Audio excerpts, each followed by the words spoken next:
Dire team ban. Radiant team ban. Dire team ban. Radiant team ban.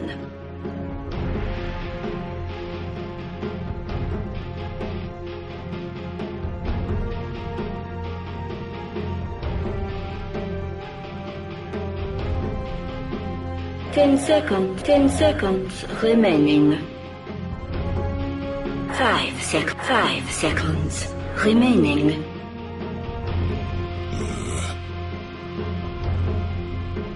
Dire team pick.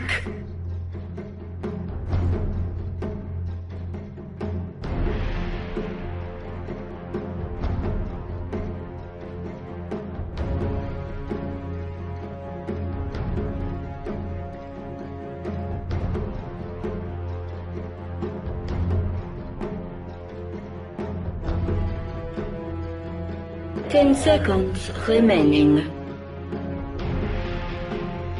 5 seconds remaining. Reserve time. Radiant team pick.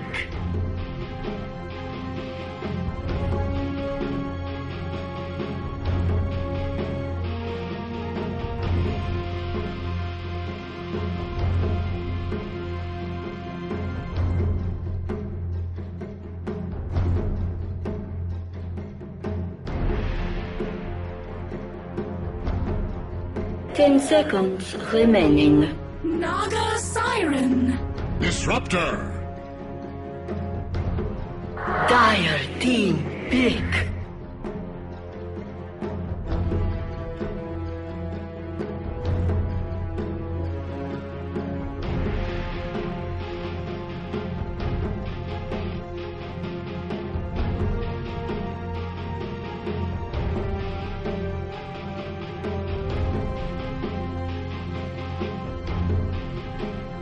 Ten seconds remaining.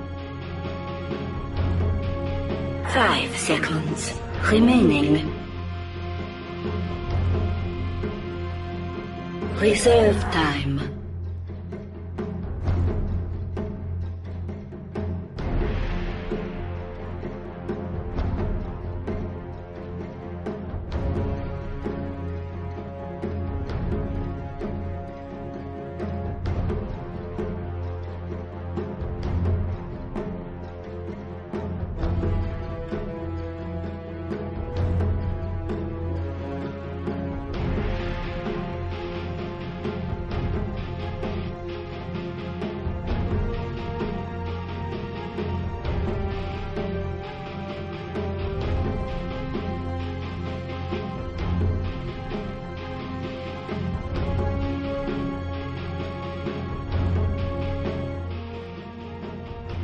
And welcome back to StarLadder Season 9 coverage. We've got Day 17 of the EU coming up.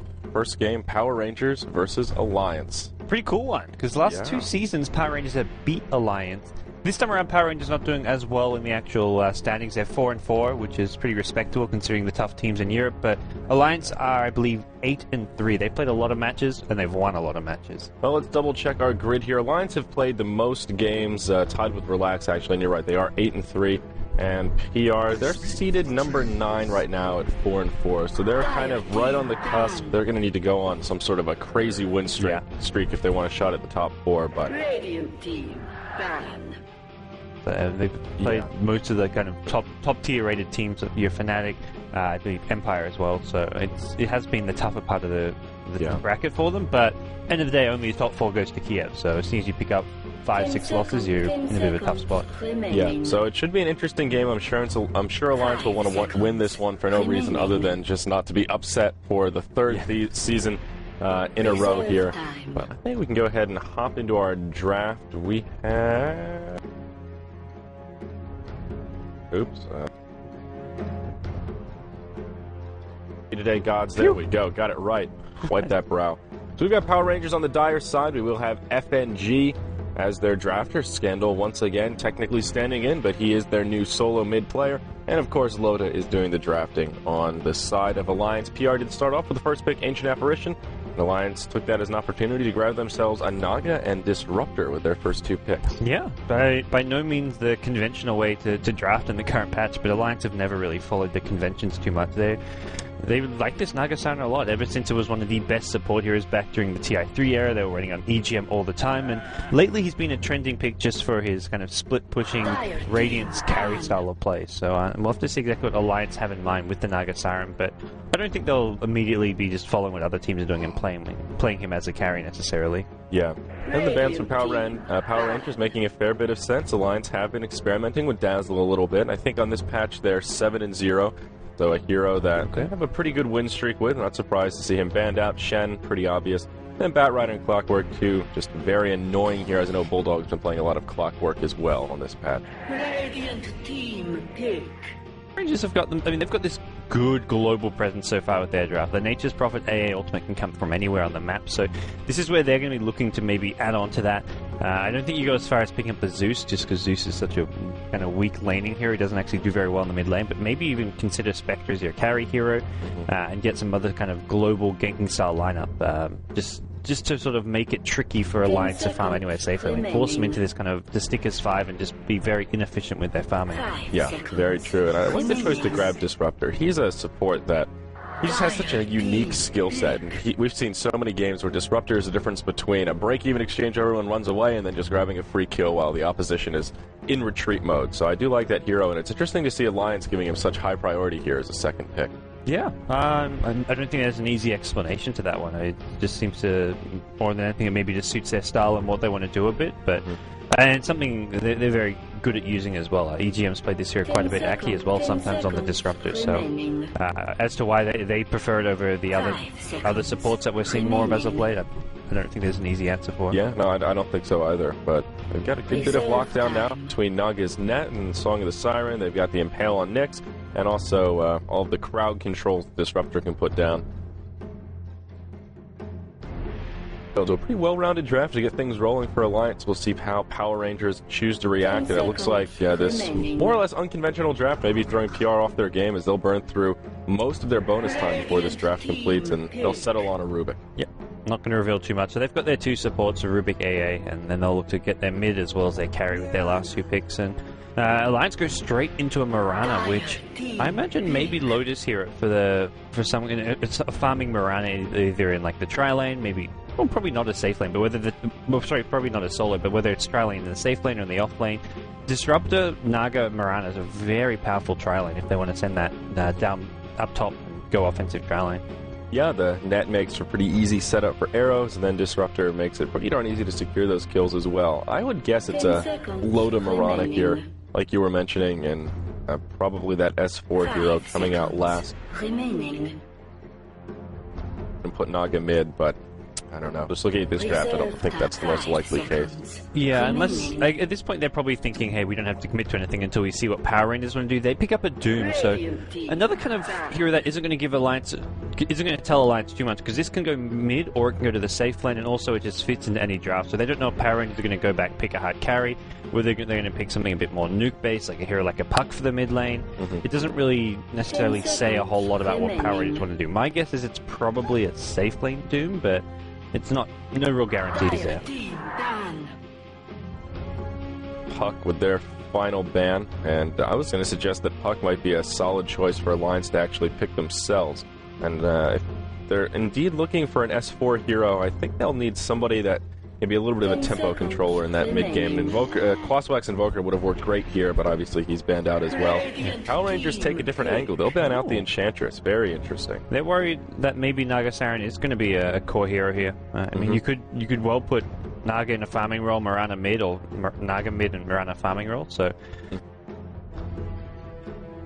other support if you're Alliance, and I have to see if that's what they have in mind. Naga Siren, maybe just going to be a carry. Like, this is one of those drafts you look at and you're just thinking, how are they actually going to do this? I mean, even a hero like Nyx Assassin, that can be generally an offlaner currently, but can be played as support if they want to get another offlaner for Bulldog. Like, there's countless options for Alliance here with this draft of theirs.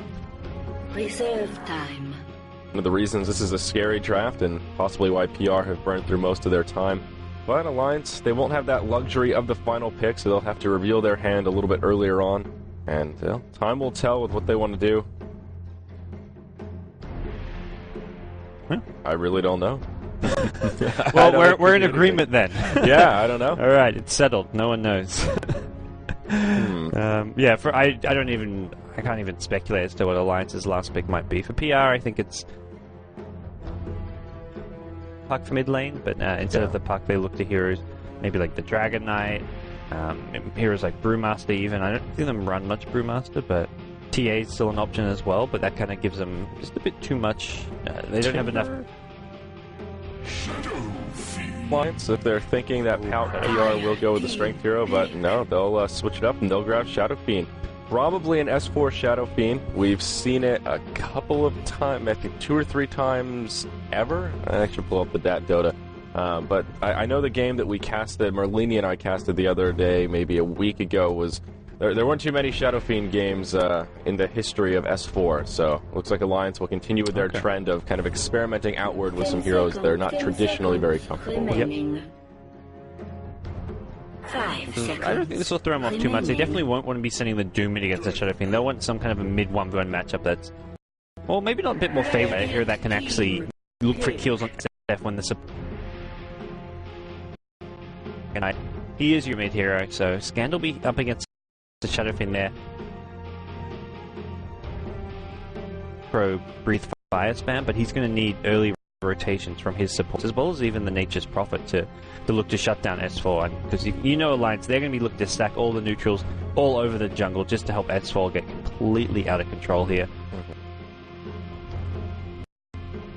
The Shadow Fiend game that I was referencing was on 3.19 in StarLadder, and that was the first time S4 played Shadow Fiend in a competitive game that was parsed on Dota in 2014. So not a lot of Shadow Fiend data to play with, and that was against Virtus Pro, and they did win. So on this patch, S4 looking like a 100% win rate with Shadow Fiend so far.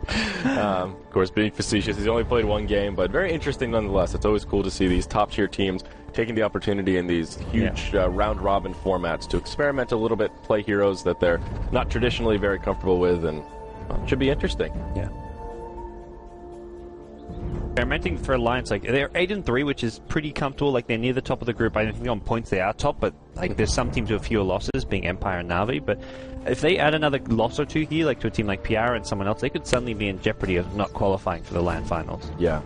And if I recall, I think against that game with Virtus Pro, S4 actually went for Blink Dagger first on that Shadow Fiend, which is a build that we don't get to see too often either. So it was interesting for a multitude of reasons, and we'll certainly keep tabs on him here throughout this game. Now let's introduce our rosters here. We do have Alliance on our Radiant side. We will have EGM playing on the Mirana, and he will be supporting down bottom. It is Loda playing on the Farming Naga Siren, so not quite the way I thought it would unfold. They'll also be joined by Ake playing on the Support Disruptor. It will be S4 solo mid on the Shadow Fiend, and of course the Bulldog will be in the off lane, and he is on the Nyx Assassin. Alrighty, for the Dire side, it's going to be Team Mighty Morphin Power Rangers. We're going to see, it looks like J4 playing the support Rubik, Ancient Apparition being played by FNG. Those are going to be your 2 supporters. Mid lane's going to be the stand-in Scandal. Up top, we're going to see Moon playing the Farming Doom, and then finally in the off lane, it's going to be like to call him playing the Nature's Prophet. We just turned all the Europeans into Americans and give them more Americanized names. Yeah, I don't know why Cheshire Cat removed all the vowels of his name, but but I guess that's the cool thing to do these days. Looks like S4 could be in some trouble already. AA as well as Rubik are stationed about the high ground.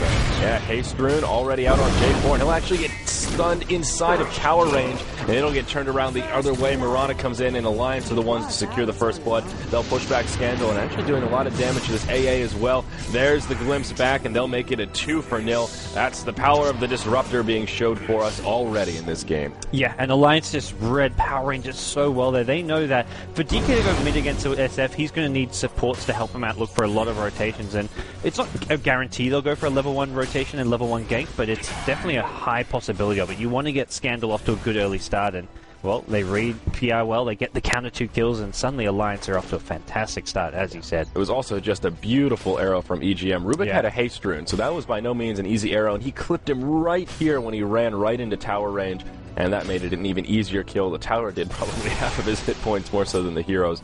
So very nicely done, and of course that opened a little bit of space up for Loda as well to get the ball rolling against this solo Nature's Prophet. He's 4-2 already, and did grab that early Basilius. Yeah, it opens up a lot for Bulldog especially. He's the one who's normally going to get zoned out by those supports, but he's already almost hit level 3. He's got his boots, picks up a stout shield, and this is a really good start for Bulldog, having those supports go mid, and the fact they failed is obviously even better, but regardless of whether they get the kill or not on SF, he's getting experience and farm. Yeah, and also to point out, Shadow Fiend did get one of those kills, so I don't think he had Necromastery at level 1. Now he only has 8 souls stored up, but still, he's off to a good start. And GPM-wise, net worth-wise, he's a hop and a skip ahead of that DK despite their relatively equal farm.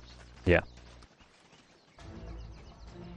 So, not all hope is lost, just a little bit of a slow start. No, not all hope's lost. He didn't actually go down in that bottom lane, and it's just the 2 supports feeding away. But SF is going to have a fast bottle boots. He's just going to be the one kind of controlling the tempo more. We'll have to see if the Rubik AA look to come back for another gank anytime soon. They have got a smoke, but if they get scattered out and if it fails, then they've really just fallen so incredibly far behind. About that. And it is a position 1 Doom up here in the top. Moon is their hard carry player, so we'll see how this works out for him. I worry a little bit that Doom is just going to get out-carried here. I think they're going to need to focus this Doom on more of a kind of mid-game based Doom where they can take an edge, because they just won't win the carry war against farming Naga as well as a farming Shadow Fiend. Yeah, he's more likely to go for arrow mid lane, just off the mark on Scandal, but I imagine Doom goes more like your Arcane Mech drums type build. Maybe he goes phase drums, but it's going to be more utility. You pretty much always see Doom just go utility nowadays. If the team needs a mech, he'll get one. Otherwise, he goes like drums, guard, these kind of items. Yeah, Shadowblade Doom is still viable, but we just don't see it nearly as frequently, and it's just left less often that you need a hero like that, especially with the Dragon Knight here. If they need someone to be more of a controller in that mid game, I think he's better suited to go with a Shadowblade first and let Doom be more utility indeed.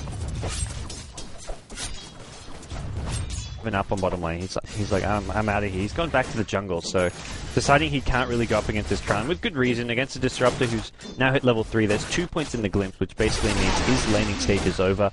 But that's the beauty of a Prophet. You can fall back, take the jungle, and look to rotate from here. Yeah, now there will be a rotation from FNG as well as J4. Looks like they want to contest the 4-minute rune at the top position. Bulldog will walk in and grab it. Cheshire Cat rotates in. He will throw out a Sprout.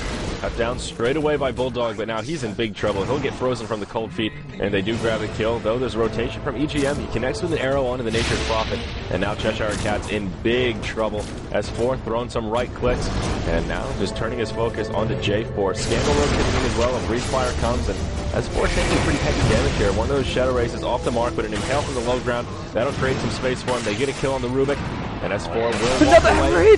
Oh, beautiful arrow. And yeah, that'll be a 3-0 going the way of Alliance. Great teamwork right there. EGM. The glimpse. And now DK's in some trouble. Dragon Tail straight away onto the Bulldog. And he makes the walk away. There is an impale, but won't be able to get in range. You need an impale and an arrow there, but that arrow... life on the Shadow Fiend and helping set up another kill with razors was just really impressive to see from EGM. Yeah. And good use of that healing salve by S4 as well. He basically moved around the tree line here to fog, popped the salve right about here, and right when that arrow connected, he was back to a reasonable amount of HP anyhow. So just well handled across the board by Alliance. Kind of outclassing PR there a little bit, it seemed.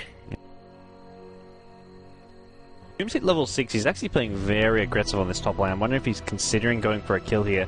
I don't think he wants to pop the Doom and go for this. He has got the phase boost to the movement speed burst. He could... In theory, if this was a pure 1v1 matchup, he would get the kill, but you never know who's going to be TPing in. If someone TPs in, you don't get the kill and you potentially go down. No one actually has a TP ready on the Alliance side, but it's just such a high-risk play from Moon. I don't think he wants to go for it. Against the Nyx Assassin, he could clip him with a stun here to buy himself some time if he thinks Moon's going to commit to it. But yeah, just not worth the risk to dive a tier 2 at this point when you don't have eyes on at least 2 heroes here. You see Ake and EGM are out of dire vision, so it's particularly risky. Also, even Shadow Fiend, he's out of vision right now, too. I overlooked Aki. He does have a TP ready to go on his Disruptor, so he could easily TP in, Glimpse of Doom, and there probably would not be enough damage to kill the Nyx Assassin, so unlikely work out. We haven't looked much at Loda. He's farming away at bottom lane, pretty much trading blow for blow with the Doom, both sitting on 33, 34 CS, respectively, and Loda's going, looks like, just for a fast boots, drums. Then we'll have to see if he goes back for that Radiance or more just like a Diffusal Blade style of play.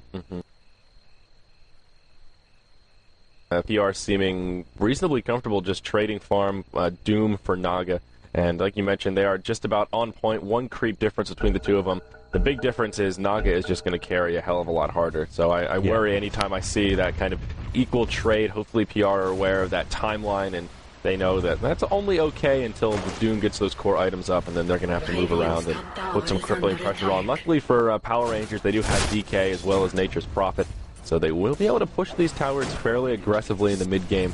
It's more about minimizing their losses here in the early game, which they haven't really done a great job of to get things started. Alliance, they have about a 1,500 gold lead, only about 500 experience, but not too shabby considering we're only at the 6-minute mark. Yeah, often like you're farming Naga Siren games, you're not really looking to start pulling ahead early on gold, and the fact Alliance have put them in a really good position here. Not just the Naga Siren, they've also got the Shadow Fiend here, and this is where I don't think we even see a Radiance coming out of Loda on the Naga, just because you've got the Shadow Fiend as your kind of dual core lineup, and Shadow Fiend can carry a lot of weight. You don't need to play this split push heavy style of Dota with a Naga when you've got Shadow Fiend. Up for Doom, he's got the recipe already purchased, working on the Bracer now, so I don't think they'll get too aggressive at the very least until that item comes out. DK, no, he's just got his magic wand now, bottle crowing per usual here, as most DKs would. He is now level 6, just about to hit level 7, so that is good news for Scandal. And at least this Dragon Knight has been doing pretty well. He's been picking up farm in the mid lane, and he has yet to die. So although his team has maybe been a little hyper-aggressive, Scandal has positioned himself a bit more appropriately and can still hold his own against Shadow Fiend. He's only about half a level behind, even though SF is 2-0 and 3 right now. Yeah, it's difficult when you see Shadow Fiend with a score like this at just 7 minutes in. 2-0-3 SF when you've been trying to gank and shut him down multiple times. And he's now going to farm himself a big neutral stack as well. This is a triple stack on the hard camp, so yeah, this is a big boost in experience and gold, now about halfway into level 8, well, a third of the way into level 8.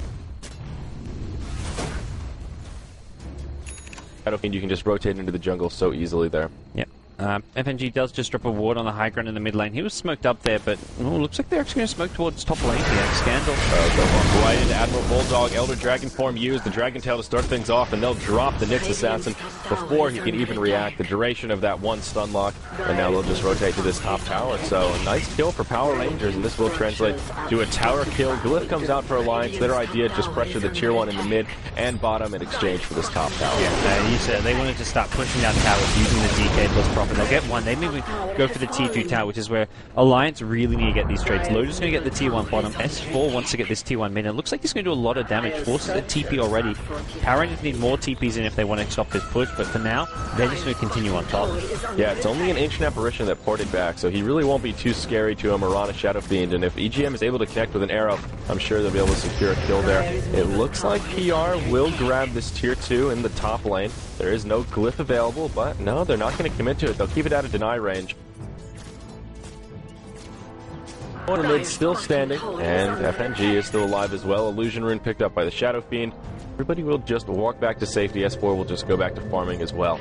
Yeah. So all in all, a pretty even exchange, tier 1 for tier 1. Yeah, and Power Rangers thought they had more out of that exchange, I think. They thought they'd get like 2 towers at top, maybe lose a tier 1 bottom, but then come back and defend their lanes, like the mid tier 1. But they struggled to defend the mid tier 1, and I think end of the day, Alliance get a much better trade out of that one. S4 is up to 1k gold now. He's looking really good, and PR, when you have to group as 5 to push towers, you're just falling behind even more in experience. Your Rubik and AA still just level 4, level 5. No ultis coming into play, so that's why it's really a bit of a worry for PR. They've got these very level-dependent supports. Sure, Mirana's still level 4 as well, but Mirana can have a pretty big impact just through using Arrow. Yeah, and Rubik, he doesn't really come online until level 6 as a reality. At least he's not scary until level 6, I guess is a better word. He can still set up kills with Telekinesis and Fade Bolt, but yeah, really known for that level 6 power. level 6 as well. Ake having a pretty good time. Going for kind of an interesting build, not even a value point in kinetic field. But we will see it engage in the mid lane. Close range arrow connects, but now EGM's in some trouble. He will take a Dragon Tail, and they will have enough to secure that kill. Moon, playing on the Doom, will be the one to grab the last hit. Doom ultimate comes out onto S4, but in comes Loda, and there's the Song of the Siren. Yeah, obviously S4's Doom though, so he can't actually set for a record hit. I'll look to focus on Scandal first. He actually the AA takes a fall. Scandal's going to be next on the Dragon. He's trying to bring down Pulled On with him. Not going to happen. The Razor from S4, spot on. He gets himself a double kill there. Arrow going to be off the mark. Just snipes a tree in. Looking for the Doom there, but a 2-for-1 trade. Well played by Alliance. The rotation from Loda was just when he was needed. Didn't even TP in. He actually walked all the way from bottom lane. Once again, this kind of atypical Shadow Fiend build, but he feels he can get away with it. That will be the end of the Tier 1 mid, and yeah, there's the glimpse back on Doom. Easy kill for Alliance. Again, showing us the power of Disruptor. Any other support in that situation would not have been able to secure that kill. And Aki's, the way he rotated, he came through like the high ground in this fog here, which has caught the Doom by surprise, and he couldn't get into fog fast enough. The glimpse came out, and he was grabbed. Disruptor is just, I mean, how do you deal with that? You just have to be more cautious about your positioning and recognize that when you're in full retreat mode like that, he will catch you with a glimpse. You have to use fog as the main thing, which is where, like, if you're in fog, they can't glimpse you. Even if you're in range for the cast time, they have to have vision of you, which is that's where during the daytime, especially, it's Disruptors like playing playtime. It's kind of the opposite of a Night Stalker in that sense. Definitely on point. So what do you think about this blink first on Shadow Fiend right after power treads? It's pretty nice. It just gives us, I mean, having the mobility, you can just move around the map, you can farm more efficiently. He was just blinking to get to runes faster, so in general, it's actually not too bad. He'll go back for a BKB, I imagine, and when you're this far ahead, getting a blink dagger up fast can actually help secure more kills, so I do quite like it. Yeah, it's definitely a good item, and Power Rangers will take the Roach on here. Arrow does fly into the pit, connects onto J4, but just a little bit too late, and Power Rangers will be able to bring down Roche here nice and early at the 11.5-minute mark, and the Aegis will go the way of the Doombringer, who's also now picked up his Drum of Endurance. But yeah, on the point of the Shadow Fiend, 5-0 and 3, level 11. When you go blink, it's a great item if you can not get caught, but if you get initiated on, that's a kind of rather useless if they catch you out. Oh. They got this mid lane. They've got a lot of heroes grouped up here. Only Prophet at bottom, but he can TP in. And I'm not even with an Aegis here. This is still going to be a hard fight to take. Loda, no Song of the Siren, which is the good news. He actually picks up a Soul Ring at 12 minutes in, just to help him with some of his mana problems, which is another kind of interesting choice to be making. But hey, why not? It's pretty cost effective. It gives you some regen as well. Seconds when he has that Song of the Siren. Yeah, and that's what's scary for Power Rangers. Pushing into a Naga is just so difficult. It's only a level 1 ulti, which means it has that super long cooldown, but still, they haven't really put the pressure on in a very timely manner. They will switch things up a bit. It will be a 4-man smoke from the mid, and they'll rotate into the jungle. Will they go bottom for the Naga, or will they try and set up a gank mid? And it looks like they'll go down bottom, but this is not going to be an easy kill. As long as Loda doesn't get killed in the time of 1 crowd control, he should be able to just song and TP out. And look at this. Great game sense from Loda. He knows that they're missing, and he is just about as defensive as he can be behind this tower. Alliance moving around the dire jungle, looking for Power Rangers, and they'll be skeptical that there's probably a smoke gank underway. Yeah, and Loda, as soon as he sends his illusions out, he gets out of their TP's top, knowing that they may actually scout him out under the Tier 1 tower bottom. So really smart play from him. They'd given up the smoke gank already, but he knew 4 heroes were missing, and revealing your position is never a smart thing to do when there's 4 heroes potentially smoke ganks trying to find you. So he sends his illusions out, TP's top, and then, well, things are safe. And now we look towards S4. He's bottom. He's maybe looking for this kill. Moonlight Shadow is on. Cheshire Cat, he's going to be in some trouble. Level 2 Requiem of Souls right on top of him. That'll take him down pretty darn low. 1 Shadow Raise to finish him off. And that'll be an easy solo kill from this Shadow Fiend. Also secures the deny on the Tier 1 tower down bottom. And, well, S4 just... Yeah, 6-0-3 game from a Shadow Fiend. Just 13-14 minutes in. Blink Dagger, 2.6k gold. This is a lot of farm to be having. But Power Rangers, even with a hero down, they didn't even look to engage here. Throw an AA ultimate. That reveals where he came from as well. They see the trajectory of that and think, okay, if AA's there, he's probably got backup, because he would not be there alone. Yeah, they'll just go straight into the tower. EGM, he'll lead back to safety. Looking for perhaps the Disruptor. What does J4 have? He's going to steal Thunderstrike, so nothing too useful. And now PR will just turn to this Tier 1 tower in the mid lane, but be able to take it down in a timely manner either. This is... spent a lot of time just moving around the map looking for ganks with no one really farming, and it's really just helping out Alliance. How about a 3,500 gold lead, 5,500 experience lead? GR will finally be able to take down the tier 1 tower mid EGM off the mark with that deny.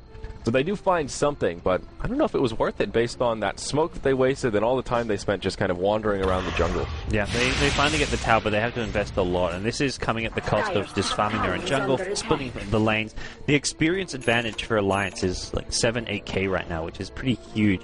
The gold is a lot more even, but that's just because Power Rangers are 5-manning towers. Like, they're grouped up as 5. Alliance are playing a bit scared because there's 5 missing, but Alliance are at least splitting the experience much more evenly. They have that late game carry advantage, so as long as Alliance can just minimize their losses early on, and the fact that they're actually ahead right now at the 15-minute mark is just great news. The pressure is not on them. They can just sit back and really avoid fighting at this point and just make better use about farming on the map, and they know that'll be kind of their golden ticket to victory here. They've got Shadow Fiend and Naga in the 2 top net worth positions. Doom number 3, not far behind the Naga at all, actually just about 5 gold or so. But still, knowing the Shadow Fiend is that much further ahead is certainly a scary statistic. Yes. Now, EGM picked up a Staff of Wizardry, so I think we see some 4-staff play out of this Mirana, which is kind of cool. 4-staff's always a great item, and it's one of those things you used to see heroes even like Skeleton get, or AA Ice Blast. That's the global gank. Had the Observer Ward, they saw him doing it, and he was about half HP. Ice Blast alone would not kill him, but with the Nature's Prophet Wrath of Nature, they get the snipe, and that's a big kill to be getting. Prophet with 800 gold out of that one. Yeah, that is a huge little swing for Power Rangers right there. But what's scary is Loda. Right now, he's got 3,500 gold sitting in that bank account, which means he will be pulling for a pretty quick Radiant here. And even though he didn't rush the Radiance, went Drums and Ring of Basilius, as well as Soul Ring before grabbing or working towards the Radiance, he's going to have it in a pretty timely manner here, probably around the 18-19 minute mark. Yep. Maybe a little bit later, depending on if Power Rangers want to force a fight in the next few minutes. So they're looking for at least a pick-off here. They rotate through the Radiant jungle. They've got the Observer Ward there, so they'll know there aren't many heroes down here. They won't see the Naga. EGM's nearby. Has picked up his Ring of Regen for his 4-staff, but they don't want to kill a Mirana with this smoke gank, really. They're hoping for much bigger fish to fry. His superior positioning around the map. We see EGM stationed about the side shop here in the bottom lane, and the rest of Alliance, they're just in a very safe position right now. Loda near that tier 2 tower in the mid lane. Ake staying very close to S4, and, well, Mirana may get caught out here. We see some pings coming, and EGM just kind of farming in no man's land right now. They'll get telekinesed, fade bolted, and there you go. They'll find the kill on the Mirana, but like you said, just a support hero.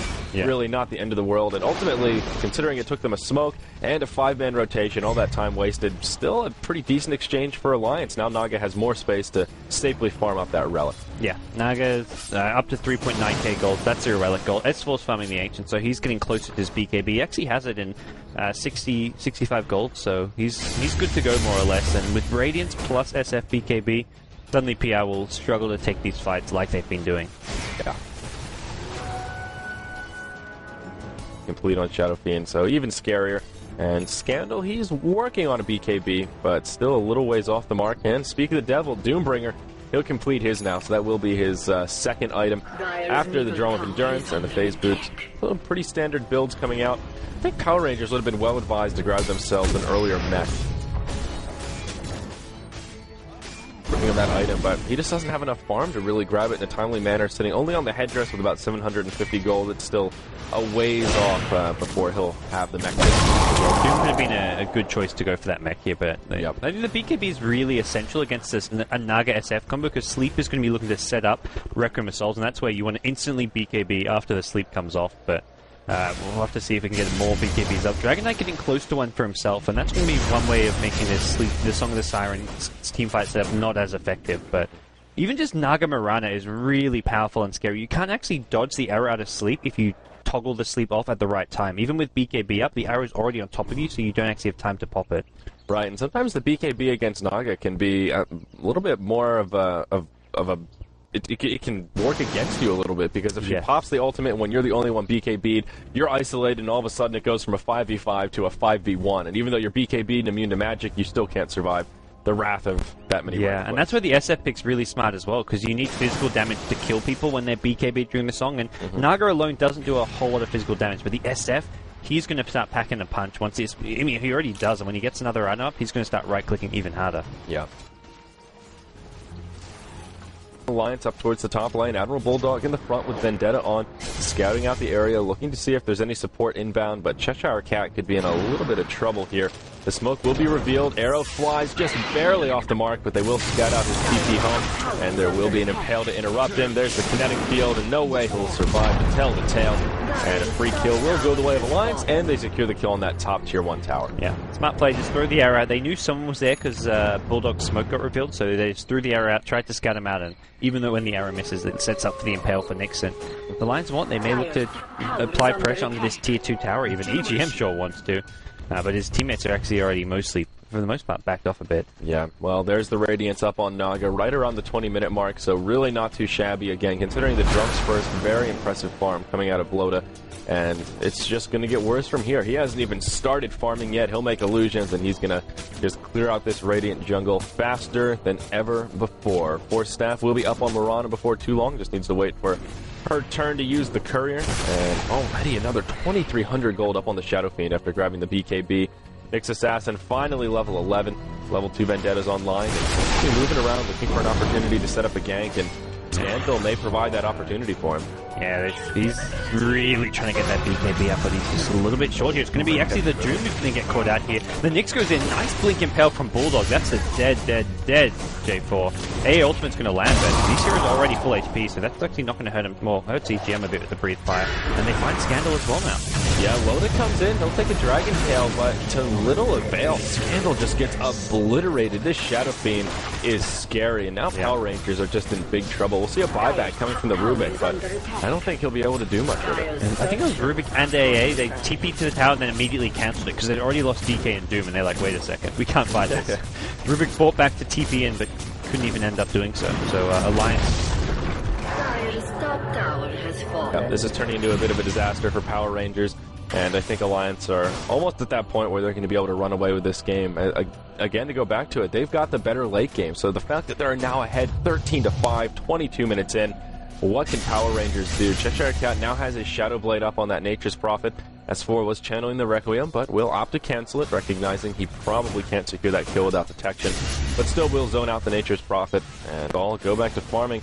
Loda is 0-0-4 so far this game, so that just goes to show how much he has been focused around farming and how little pressure has come his way.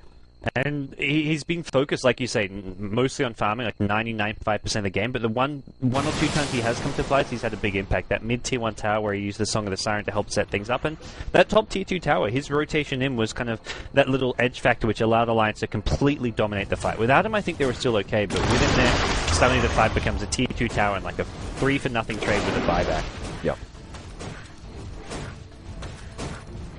They've already tried the sneak the Roche, which they secured very early on, right around that 11.5 minute mark. Roche has actually respawned, so they could try another crafty smoke into Roche play. They've already tried the 5-man smoke to set up ganks, but Alliance are just, they're not easy to gank on that front. Their map awareness is on point, and I don't know, if you were coaching Power Rangers right now, Gods, what would you tell them? What do you do to start turning this game around? Well, it's desperate times, really. The gold graph is not that bad, but I think the situation is a lot worse than the gold graph kind of implies. Like 7-8k sounds like obviously a sizable deficit, but it's looking really bad from. This is where they have to look, like you say, go for another kind of try and sneak Roshan, but you need to try push out your lanes first, and this is where your Nature's Prophet has to be just spamming that ultimate, not even worrying about using it for fights. Push out the lanes, try sneak a Roshan, and then with an Aegis on your side, go for some smoke ganks. Like, look for pickoffs here. If you, for some reason, think Alliance aren't going to be grouped up together, but right now Alliance, they're just not really putting themselves in a position where they can get caught out. Yeah, there's a double damage rune at the bottom position, but neither side has any vision down there, and it's been sitting there for at least a couple of minutes. Bulldog may scout it out, or no, perhaps not. He'll just walk on by. And it actually looks like Bulldog will be working towards a Dagon on this Nyx Assassin, which will be a little bit scary for PR. He'll rotate mid, and Cheshire Cat, he gets initiated upon by Vendetta. The got no mana. Yeah, the mana drain really crippling him here. That's what I was trying to say, the mana burn. And he won't even be able to Shadow Blade, but unfortunately Bulldog just doesn't have enough damage. And he will walk away. Still space being created here. The bottom tier 2 tower is fallen. And the rest of Alliance will be knocking on the front door of the PR base before too long. And Power Rangers really aren't in a great position to defend right now. Yep. Rubik is smoked up at the top, but he has no TP. This will not be an easy hold. Oh, here comes your chain ulti. EGM in a bit of trouble. He dodges the Ice Blast. Sealed his fate if that one actually landed. It does take a level death, and Disruptor will grab a kill on the Ancient Apparition. How did that? Just the Thunderstrike. That's why he was so far on the high ground. Like, Aki was like going full high ground mode by himself just to get that kill on the Ancient Apparition, and hey, he got it, so yeah, not going to question him. There you go, an easy 1-for-0 exchange coming out for Alliance. Nothing too crazy about it. Ake's having a hell of a game as well. He's 4-0-7. Impressive to see a Disruptor yet to take a spill here at the 25-minute mark as EGM disconnects. Well, Nyx has Dagon now. That's where that kill on Nature's Prophet gets a whole lot easier, because you can't really solo kill Prophet before, but with a Dagon, you definitely can. Easy for Bulldog to actually deal with the split push of Prophet, and he doesn't need a hero like Loda with his Boots of Travels actually TPing in anymore. Yep. And still only about a 10,000 golden experience lead. Times with the carries as the leading farmers. Alliance have the farm on the heroes that matter. And, of course, that is the Shadow Fiend and the Naga. What's Doom working towards? It looks like an Assault Cuirass will be his next item. Plate Mail and Chain Mail already in the inventory, but still a little ways off grabbing the recipe, as well as the Hyperstone. Although now at least he is rather tanky. This is a game that high armor will be important for Power Rangers. So I do like the Assault Cuirass pickup, and that'll up Doom's effective HP quite a bit here. About 1,600 hit points, so he is rather tanky, but amount of damage output either. I mean, they have some burst damage. They can lock one target down with the Doom, but in terms of team fight, they just don't have that same level of AoE damage that Alliance Yeah, does. they've just got to focus fire someone who gets caught in the Ice Blast, and that's where the AA Ice Blast and Nature's Prophet ultimates kind of need to be used in tandem to try and set up some kills here. But AA Ice Blast still just level 1, and not exactly a very spammable or 100% reliable skill at all times. Yeah, and Bulldog, he'll walk right by that sentry. Doom sees it. We see the ping coming out from AA, and Moon will just head back to the base, recognizing that he could be in big trouble. But wow, look at that mana burn. Say goodbye to your mana, Doom. That alone is just so irritating. Yeah, do look like they want to go into the Roshanna pit again, but like you mentioned, Doom, his mana pool getting halved there basically means if Alliance come, he's not going to be as fighting fit. Except for the Butterfly. Oh my god. And Doom actually has a Wild Wing reference side right now, which is with rank. That toughness aura does help out quite a bit, but in terms of team fighting, Tornado, not really your ideal ability. You will not see a Doom standing around casting Tornado. I tell you that. Yeah, but the Butterfly is perhaps a bit scarier than anything else we've seen on the field so far. Mostly because PR just have no way to deal with it. You know, they don't have a Chronosphere, they don't have a Hex. They really just have no way to cut through that evasion, and that just ups the effective hit points of Shadow Fiend so much. 35 evasion with no tools to disable it is very scary at the 25-minute mark. Yeah, absolutely. And that's where, sure, Power Rangers have a couple BKBs picked up to deal with all the nuke damage from the SF, the Requiem Soul, the Razors, but the physical damage is going to start kicking in. Even your Moran on EGM, he's gone back for a Yasha now, so he's starting to build some at least semi-DPS of his own, and they can't even make a play. They're only going to defend on the high ground. And I think that's the smart play here. It'd be nice to keep that tower alive, but they just can't. It's not worth it. They need that high ground defender's advantage if they even have a sliver of hope at defending here in this next team fight. So they will just bide their time. Moon getting a little bit closer to that Assault Cuirass, but still a ways off the mark. Only 1,400 in the bank and still yet to grab the Hyperstone or the recipe. And now Alliance, they'll just take map control. They've put some pretty aggressive wards down. They've got one right smack dab in the middle of the jungle there, and one on the high ground here as well.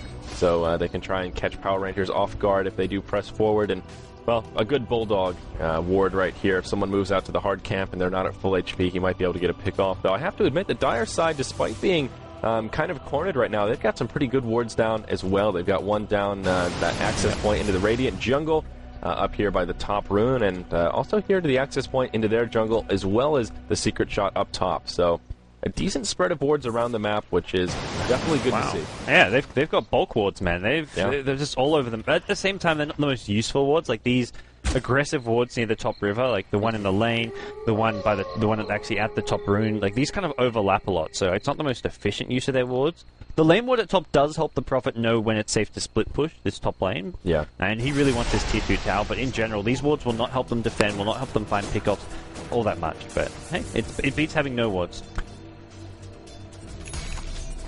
And the Aegis is up on Doom. He was the one to pick it up after that Roche we didn't make mention. So, well, PR may be looking to take a fight, but now this Naga is really coming online. She's had the Radiance like we mentioned, but Boots of Travel were the first choice, and now the Mantis style is complete. So even more Naga illusions, and maybe even more important, Rhoda very close to level 16, and that's when Song of the Siren just becomes so difficult to deal with.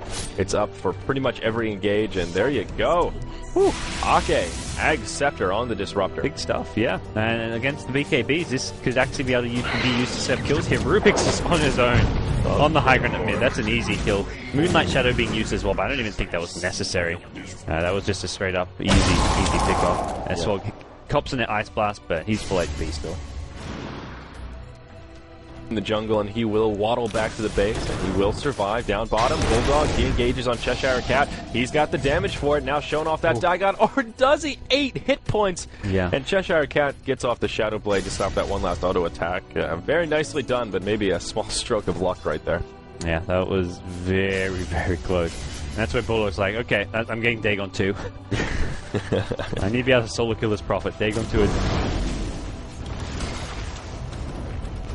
down, and they know Furion is in the well. Glyph is available for Power Rangers, and Lions don't have to force the issue, but perhaps if Loda can just catch a nice Song of the Siren to initiate things, especially if she can initiate before the BKBs are out, that makes for an easy Static Storm setup. And of course, the Ags upgrade for Static Storm, in case some of you aren't aware, is we don't see it that often, and not only silences, but prevents item usage. So you can use it to stop people from using BKB, and the follow-up from Shadow Fiend can be huge with a big Requiem of Souls. And, well, speak of the devil, at the very least, Moon will be in some trouble here. And he is caught in the song. Will Static Storm come out? No, they'll just use the Kinetic Field. Still no BKB popped quite yet. They'll save it until after the Aegis is popped. Smart play from the Doom, and he'll be coming back to life in just a few seconds. Alliance may be happy with their choice just to finish off the Doom. There's the Static Storm. As he tries to initiate, they will grab his skill on the Disruptor, and Doom pressing forward out of the base. Although the Naga Illusion is doing a surprising amount of damage here, and Disruptor will... Yeah, I think Alliance should have just backed off. When the song only caught the Doom in the front lines, S4 winded up a Requiem of Souls, but that's like for a Doom who, in theory, could have just BKB'd it. He didn't do so, but he had the Aegis anyways. The Aegis was about to expire as well, so they only initiate on a Doom with BKB and Aegis. They weren't going to get anything out of it. That was just the wrong target to be going for in that situation, and that they get punished for it. I mean, they only lose one at the end of the day, so it's not the end of the world, but...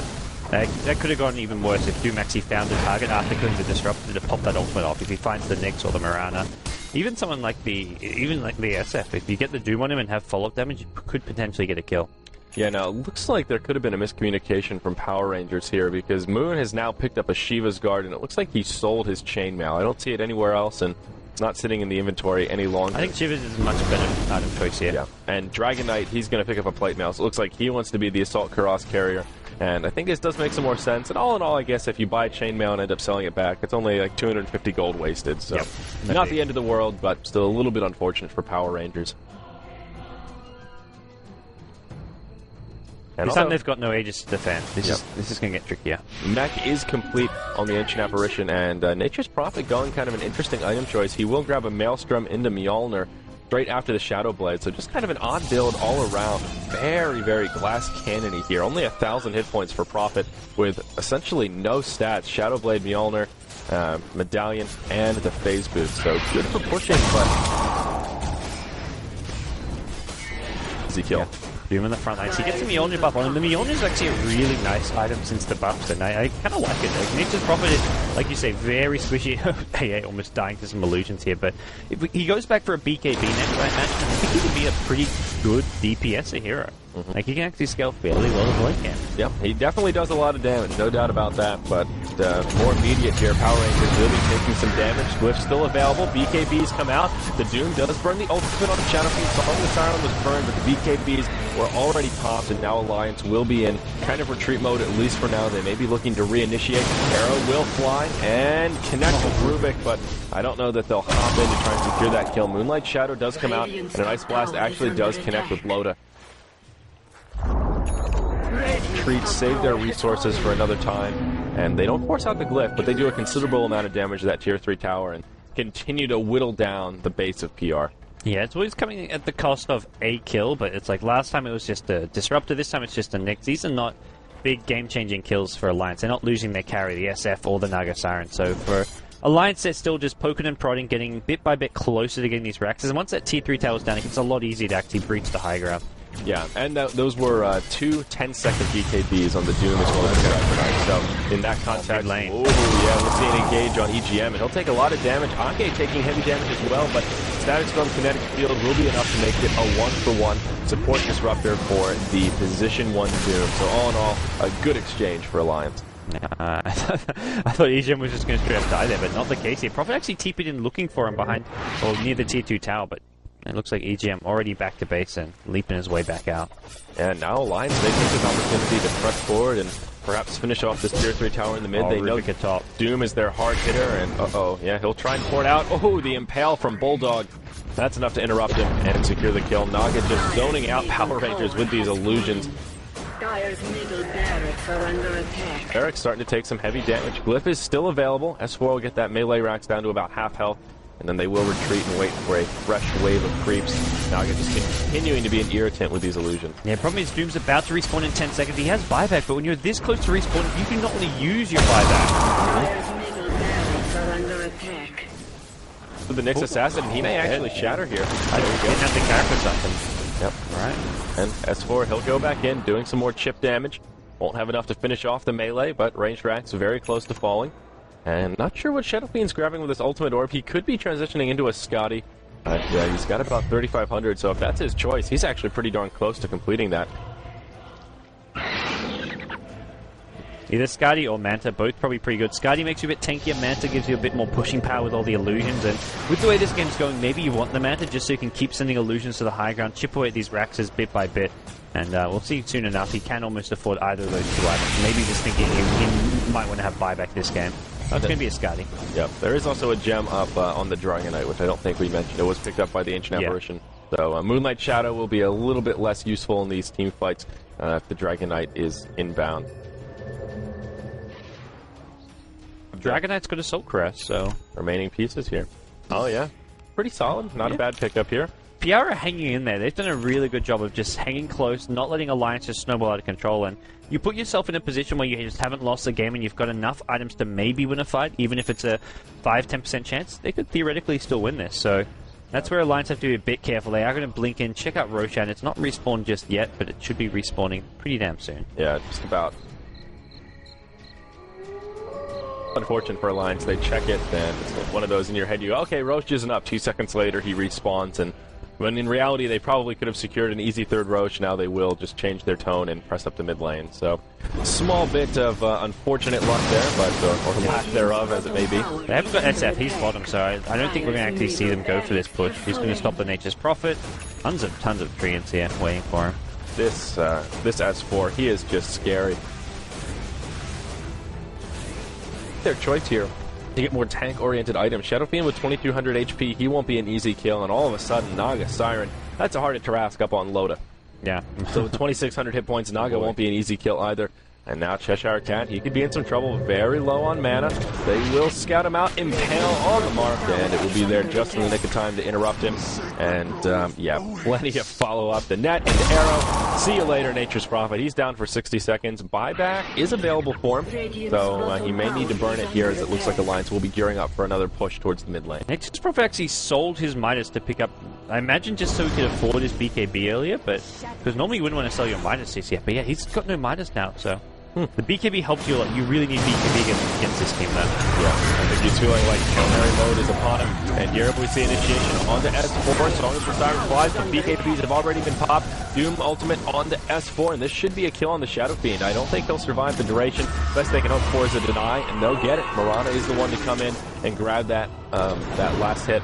Here comes an Impale, connect with two heroes. Arrow is actually off the mark, but now they're going to scan into a huge static storm. They'll get the kill on Dragon Knight and Nature's Prophet. Moon gets to be the next one to fall on FNG. He'll take an ensnare. He's in big trouble as well. The Glimpse taking an odd zigzag there, but nonetheless, still very potent. They grab a kill on the movement. 2 for 5, and the GG well playeds come. Power Rangers will tap out. Well played by Alliance, but great holding from Power Rangers. They stayed in this game for a long time. They got a great initiation in that last fight. The problem was kill off the Shadow Fiend, but there was a secondary carry in